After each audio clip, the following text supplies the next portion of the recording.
ఒక my dear friends, ఇక్కడ చూడండి రాహుల్ ఎలక్ట్రిక్ వెహికల్ నుంచి మాట్లాడుతున్నాము. రాహుల్ ఎలక్ట్రిక్ వెహికల్లో double battery, double range 200 to 240 kilometres.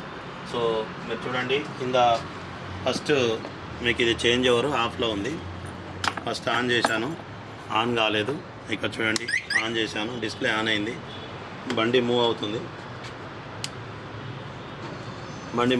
చూడండి. ఇది కింది బ్యాటరీతో, సో ఇది కింది బ్యాటరీతో పనిచేస్తుంది. ఇక్కడ ఒక బ్యాటరీ ఉంది. ఆ బ్యాటరీని మీరు చూడాలంటే కింద ఒక బ్యాటరీ ఉంది చూడండి. ఇది బ్యాటరీ, ఇది దీని కనెక్షన్. సో ఇది పర్మనెంట్, డిటాచబుల్ కాదు. ఇది ఒకటి పర్మనెంట్ ఇస్తున్నాం, ఒక డిటాచబుల్ ఇస్తున్నాం. డిటాచబుల్ వచ్చేసి సో రెండో బ్యాటరీ వచ్చేసి ఇక్కడ ఉంది. సో ఇది రెండో బ్యాటరీ దీంట్లో కూర్చోబెట్టి ఎంసీబీ ఆఫ్ చేస్తున్నా, పెట్టేసి లాక్ చేసేసి ఎంసీబీ ఇటువైపు వేస్తే ఇంకొక బ్యాటరీతో 5 బ్యాటరీతో పనిచేస్తుంది.